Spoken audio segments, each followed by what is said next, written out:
Hi everyone, and welcome back to Momentwm, the making of a business podcast.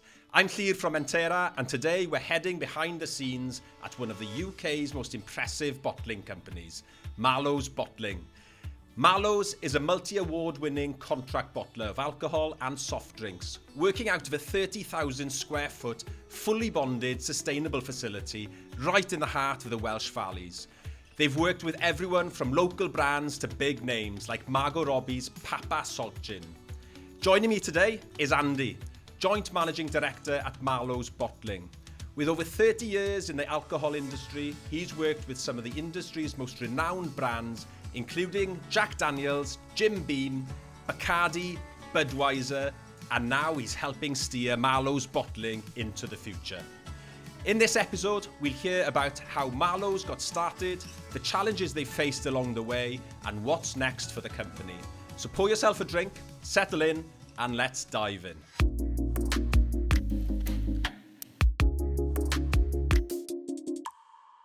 Welcome, Andy. Now we're here at Mallows Bottling HQ, a very impressive building, by the way. Thank you. But tell us a little bit about how this started. That's a good question. Serendipity has a way of helping you along in business and in life. I've been in alcohol, booze all my career. I was in Holland doing a turnaround for a business, and the owner taught me how to make liquid, and that's what I fell in love with, is making great tasting liquid. We came back to Wales because we wanted to open something in Wales to drive jobs, sustainable jobs, recognition for the great products that we can produce here. And my son and I decided to open it up in Wales.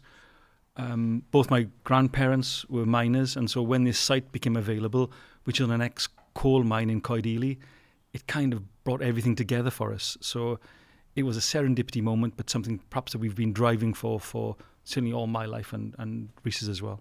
And what exactly do you do here then, Andy? Can you give us an idea or a flavour, if you like, of the products and the markets? So we are a blender of products, so we don't distill anything. We think blenders have more fun. So we blend alcohol and any forms of alcohol that you can think of, peach schnapps, coconut rum, gin, rum, bourbon. We do RTDs. We just put another 1.4 million investment in to make RTDs. So think of gin and tonics in a bottle, or we've just launched the first Welsh tonics and mixers, and we do 5-litre squashes as well. That go into on-trade, pubs and bars, hotels, restaurants, or prisons, that type of stuff, all in one site. And the markets then UK-wide? We all my career I've been worked in international, so we're an international. I'd like to think we're an international player. We do national, and we happen to have a home in Wales. We want to grow Wales more, but the volume is in international and national customers and retailers. And you have 30 years experience in the industry. How has I know that... I look young. I know. Yeah, you wouldn't believe it, would you? Yeah. You look well, by the way. Thank you. And how has that played a part in the setup of this business and where you are now? I work for Budweiser, Bacardi, Jim Beam. That helped me with understanding consumer category, how to market your brands and how to sell them, because I had the best sales training I think I could get.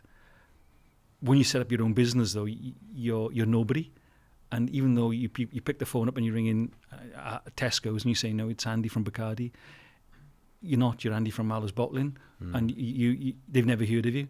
So you've got to build your business up and your awareness to start all over again. So it's bottle by bottle, store by store, building the business into what it has become today. And was your background in sales then? And was it a big shift to go from being an employee in a major business to an employee and owning your own business? It's a massive shift. There's no getting away from it. When you're in a big organisation, you have to adapt and be a chameleon to be a success. So I started off in Whitbread, Wales as a local rep, and I ended up in Jim Beam, the European sales director. that takes a skill set. Yeah. And then when you set out on your own business, Rhys will tell you it's all about cash flow. It's all about managing the business. We've got now 35 employees.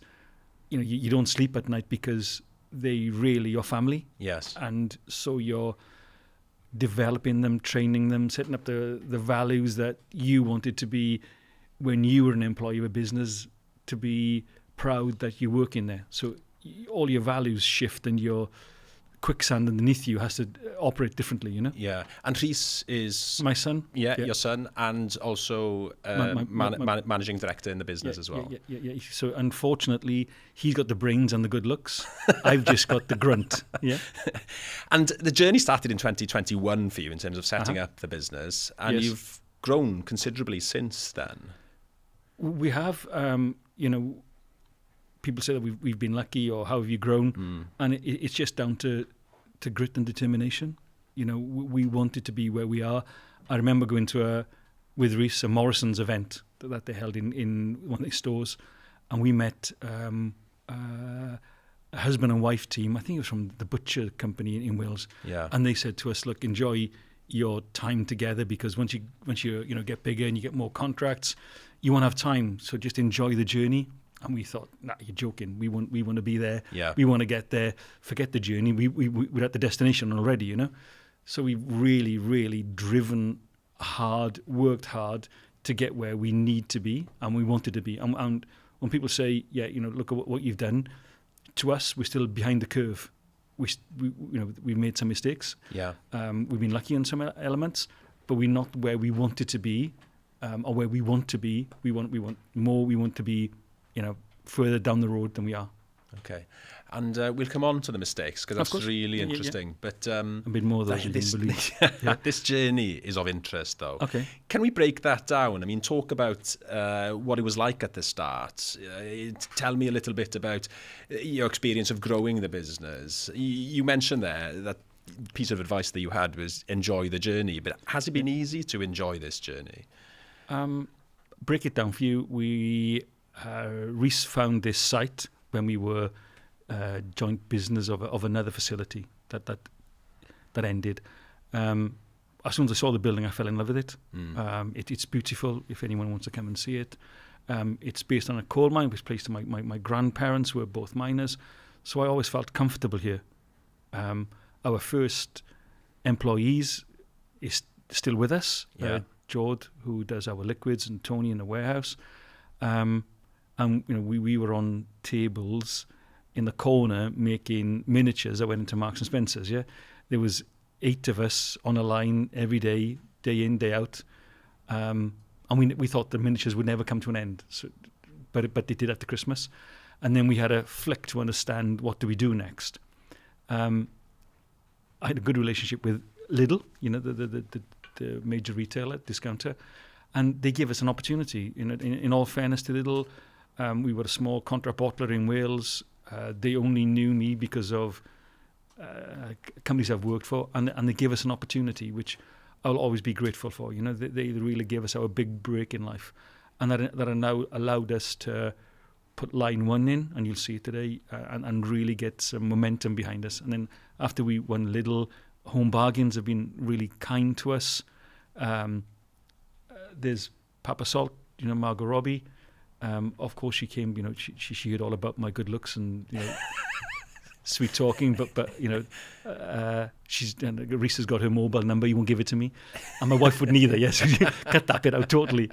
And then there's been people like Bullion Rum that have come to us. There's Wagwan, who are probably our biggest brand, who have been absolutely fantastic to us. Yeah. So. It's been a nice journey to get those people on board and grow and develop with them. Starting a business and growing a business is a risky business. You don't know where you're going to end up. But you mentioned there some of the relationships that you've built and developed over time. I'd imagine that they're quite important in terms of mitigating those risks and ensuring that you start from a good place at least.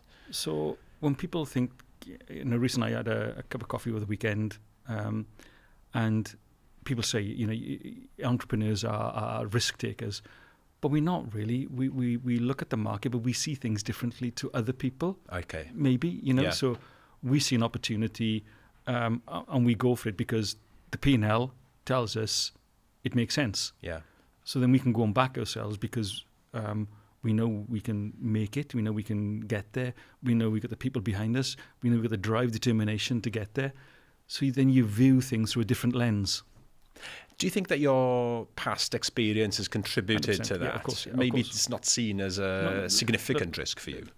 Look, every year duty goes up, yeah? Yeah. Yeah. Duty went up in February, and the alcohol industry government took 250 million less duty than they did the year previously. Okay. And what's happening is every year duty goes up, people stop drinking, duty goes up, people stop drinking. So we've had to be creative in what we've done as a business. So we've brought our ABV down to enable us to keep our costs down to the consumers, but also we flicked into soft drinks. And flicking into soft drinks was a kind of a really lucky moment for us. But it's been brilliant. We now trade with major retailers, major discounters. We've got 2 lines downstairs, just working day in, day out to supply them. So it's been really good for us. Okay, that's interesting. So clearly, you've got a direction for the business, a clear product, but in light of macro changes, if you like, you're able to adjust as well to ensure that the business stays profitable and continues to grow. I think you have to be. You've got to look at what's happening in the marketplace, either on a macro level or with consumers or with shoppers. We've done a lot of research recently, and consumers are really struggling. And what they're saying to us is pennies matter. Yeah. So don't give me big format. That's a great saving. Just give me small products that cost less, that I can put more into my basket. So I can have a soft drink or I can have alcohol. Yeah. But I can feed my family. So you have got to be really flexible. And what we're seeing now is our RTD range is really taking off. Okay, interesting.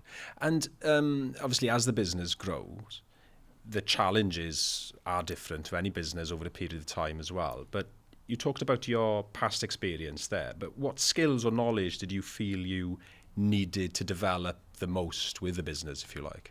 I'm probably more of a sales and marketing person. Rhys is far more financially driven and commercial driven. So the two of us kind of blended together. We've had our disagreements, our debates. Being dad kind of doesn't always win either, because he's got the intelligence. So he can outthink me sometimes or outmaneuver me. Yeah? But a weak point for me is the finance side, and we've got a really good finance team behind us now. Yeah. So we know we can attract customers. I'd think we attract customers. We know that we got the finance. Then the last jigsaw is production. So when we first started, and one of the mistakes you're going to come on to, is that we had to buy second-hand machinery, which wasn't the right thing to do, but we had to do it. There's no other thing that we could get out of other than doing that. And tell us a little bit about the business support that you've received as well. I know you've accessed, Welsh Government support, for example. The team at Mentera have been proactive in helping as well. Can you tell us a little bit about the support that you've had through Food and Drinks Skills Wales, Co-wine and some of those programs? Yeah. Before I answer that, can I just, one other thing that I'd like to say is when we set the business up, we wanted to set up based around some core values, which is trust, honesty, respect, teamwork and grit. And those are our core values. So everybody in the business has the same voice, whether you're the MD or whether you're someone on the shop floor. When we go into a meeting, everybody's treated the same respect. They have a right to tell us what's right, what's wrong, and to be treated respectfully. So I'm hoping that those cultures, those values that we've got in the business will allow us to grow the correct way, the right way, yeah? Yeah. So those values are obviously important for any member of staff working and to here. Us, yeah.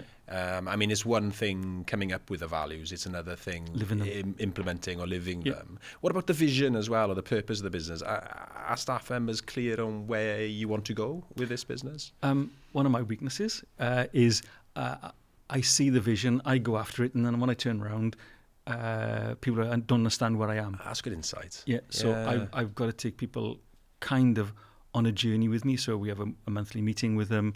Every morning we meet as a management team. So that gets put through the muscle of the business, that we know where we're going and we know what we're doing. And you won't be alone there. I think that's a challenge for any business, really, isn't it? I mean, bringing the team with you in order to deliver. Yeah. Okay, really interesting. But in terms of the business support then, we come back to that.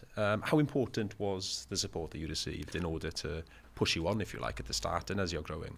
So, we've identified 5 things that we wanted to do as a business. 1 was bring in new machinery. 2 is process and procedures. 3 is cash flow.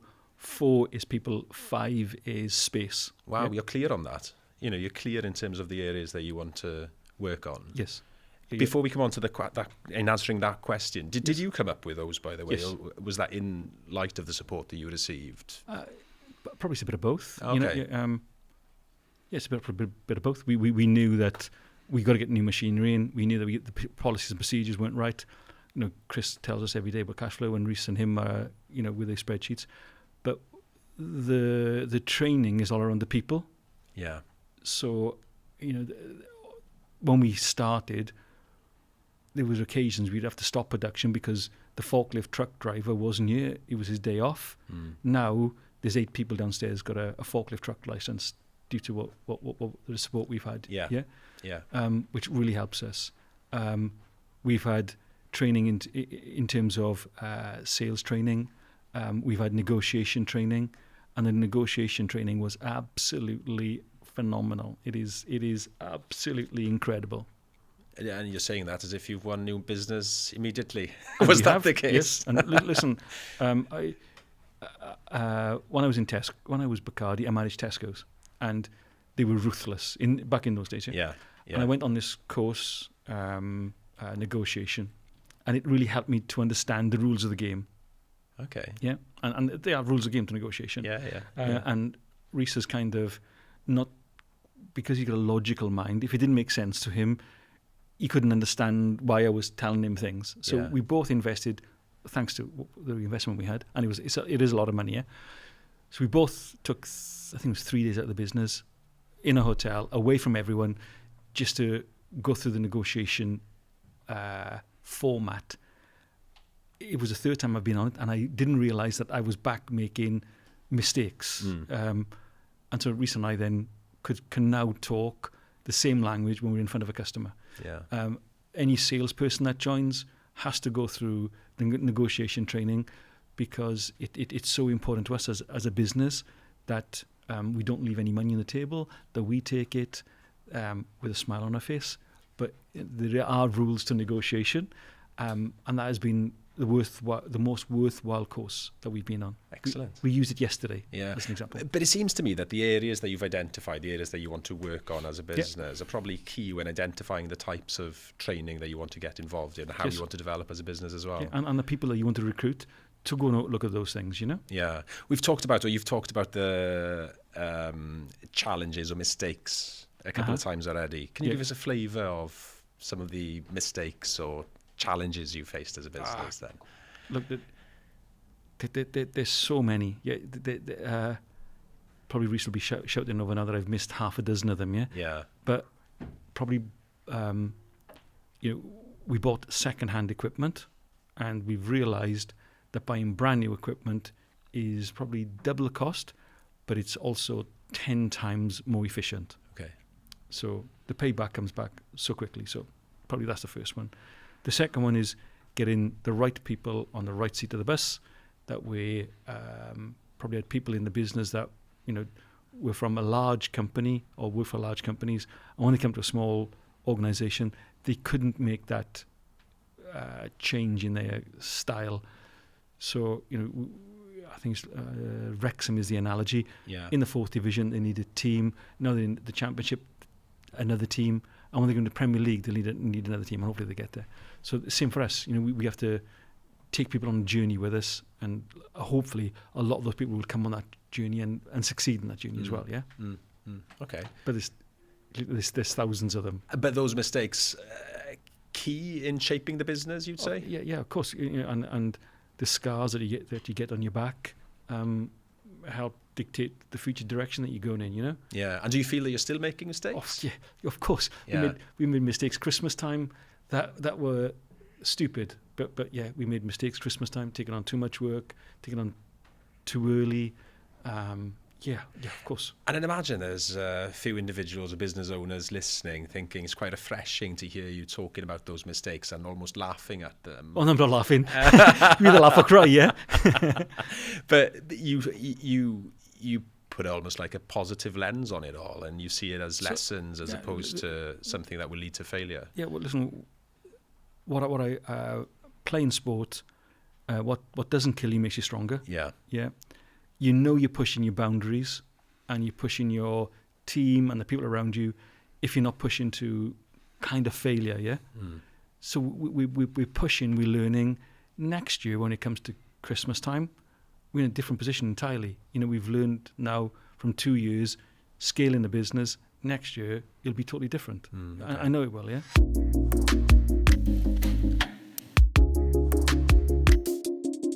Before we started recording, by the way, we asked our followers on Instagram for a few questions, everything they want to know about setting up a business and running Mallows as well. And I've got a couple of questions here for you from our followers. Yeah. And the first is, what's your best seller? That's like asking what my favourite child is. I won't ask that. So, look, our best seller is either Lidl, working for Lidl, or a company called Wagwan, yeah? Those are 95% of our business is contract bottling for other people. So, you know, Lidl and Wagwan are really important to us, and we love working with them. Our brands, we've just launched Mallows mixers. I see a massive opportunity for a tonic brand in Wales. We've researched the market. We've done it the right way. We're going after a female consumer. The liquid is right. The design, the concept is right. I'm hoping the girls here understand it and like it. I think we're onto something with that. Fantastic. Is that the first time you've talked about that? It is, yeah. That's quite interesting. You've got to make it happen now, I suppose. That's the challenge. So look, when we started, I was going to call it Family Tree and go after Fever Tree. Yeah. But then people said, don't do that. Then it could have been another mistake. That was another mistake. Yeah, we'd have been sued. Yeah. And then I was going to call it Cariad, and there's a lady that's got Cariad gin, and she kindly allowed us to use Cariad.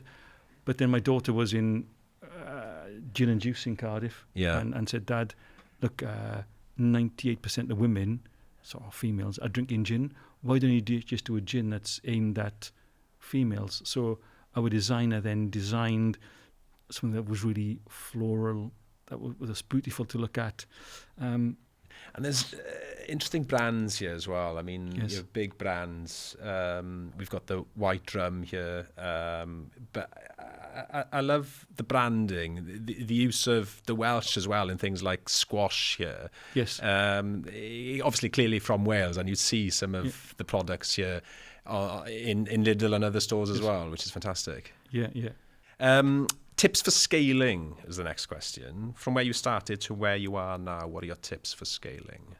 That's a really tough one because it all depends on what your appetite is to scale. Some people get to a level that they're happy where they are, or they just want to get 2 to 3 million or 200,000. So it all depends on what your appetite is for growth. But I would say if you do want to scale, you've got to get the cash around you. So, cash flow, we manage on a daily basis, sometimes twice a day, because that's really important. So key, yeah. And that can kill you. And you've got the right people around you so that your passion is going into them, whether it's in sales when you're not there with them, or in production when, it's 10 o'clock on a Friday evening. That passion has to be there every moment of every day, that it's not me looking over the shoulder, it's themselves looking over their shoulder. Yeah. So I would say, have a clear plan of what you want to achieve with your business, and then get the people where your weakness is to help you to deliver that plan. Do you take a step back from the business day-to-day wise and reflect and think about where you are and where you want to be? Do you have that time, or do you spend so much of your time in the kind of the operations, the day-to-day? Look, Monday to Friday at 3:00 is war. It's mentally draining, mentally stimulating. It tests your every sinew in your body to make sure that you're going in the right direction and taking people with you in that direction. At 3:00, 4:00 on a Friday, the engine seems to cool behind the wall production, and it allows us as a management team to have a cup of tea, a biscuit, and have a catch up together to see how the week's gone, what's next. The problem with having a son that works with you is that we're watching the rugby on Saturday, and suddenly we're talking about business when Wales are playing rugby. Mum, my wife, will then say, right, that's it. No talking business. We're here for the grandkids, and it's Mother's Day, and shut up. And that has to happen as well, So Reese stops becoming my partner and starts to become my son again, Yeah, okay, that's really interesting. That's interesting to listen to, whether you find the time at all to be creative and strategic and think ahead. Obviously, you must find the time, but it's a challenge, isn't it? So here's a live example, yeah? There's a program on Sunday evening that we were watching called Amandaland. Right. And she went to an opening of a restaurant. It's called Sheen. It's a TV program. Yeah. And they did a soft opening. And I thought, oh, wow, I've heard of these soft openings for restaurants. And they allow people to come in. The restaurant then understands the flow, the processes, the staff training. And I thought, wow, we got line 3 that's just been refurbished, top to bottom. It's been done since last September. We're just about to go live. Why don't we do the same thing? So I put on LinkedIn, line 3 is coming up live. We'll give you some real cheap deals just to get our staff who are new, trained and working the machinery getting back live again. That creative, entrepreneurial has meant that the line now is full for the next 6 weeks. Brilliant. And then we've got big customers in Best Way, Ocado, Spa, waiting now to take their slot and for them to come in. But in the meantime, we are practicing with our own product, with people that understand that we may make mistakes, but they get a really, really, really strong deal that they can go and make some money. So everybody's benefiting from it, Excellent. So it's, I suppose you're showing how relaxing on a Sunday evening can lead to... You're still thinking. You're thinking all the time. Yeah, that's fantastic. Let's talk about the successes then. And I guess one of the successes is, working with the likes of Margot Robbie on Papa Salt Gin. I mean, that must be one of the successes. You touched on it already, but tell us a little bit more about your successes. I think that the biggest success that I was most proud of is when we won awards in food and drink. Yeah. And this year we won manufacturing business under 25 million for the UK. For me, that took us outside of food and drink and put us into the main arena of manufacturing, which I was really proud of. Wow. Okay. And very competitive as well. Yeah. You listen to every company in the UK under 25 million could have won it, and we kind of grabbed it and run home. Yeah. Back to wheels as quickly as we could. Yeah, excellent result that. And any other successes for you as a business that you'd like to mention? The rest is more grit, if that makes sense. And people think it's a success, but for us, it's putting your head down, and really getting on and delivering. What makes you most proud of the business? That's a really good question. Probably the people when we come in and we see the car park full. That does make me proud. Also makes me scared. But that's the most when you see the people working, having an income, them developing themselves. Because when we started 4 years ago, we took people off the dole, and they had nothing, literally nothing. They were walking to work. Now they're in the car coming to work. That's amazing, isn't it? Honestly, you see physically, you see what we as a business has done to help and support people, to put them in a car or a better car, or coming into work and their families are now going on holidays. That is really proud, and I'm really happy that they are doing it as well. Yeah. And what's the biggest lesson you've learnt along the way? Maybe to ask myself 2 or 3 times the same question. Okay. Explain that then. So maybe take a step back before making a big decision. 3 steps back. Interesting.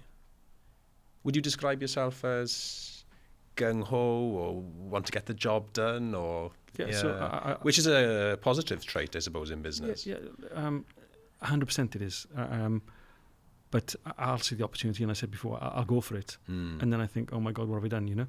Yeah. So what the last 3 years has taught me is let's look at it from every angle. And I think what Reese has taught me is, Liz trusted people around her that just said yes. Bring people to the table that will challenge your thinking and maybe say, what about?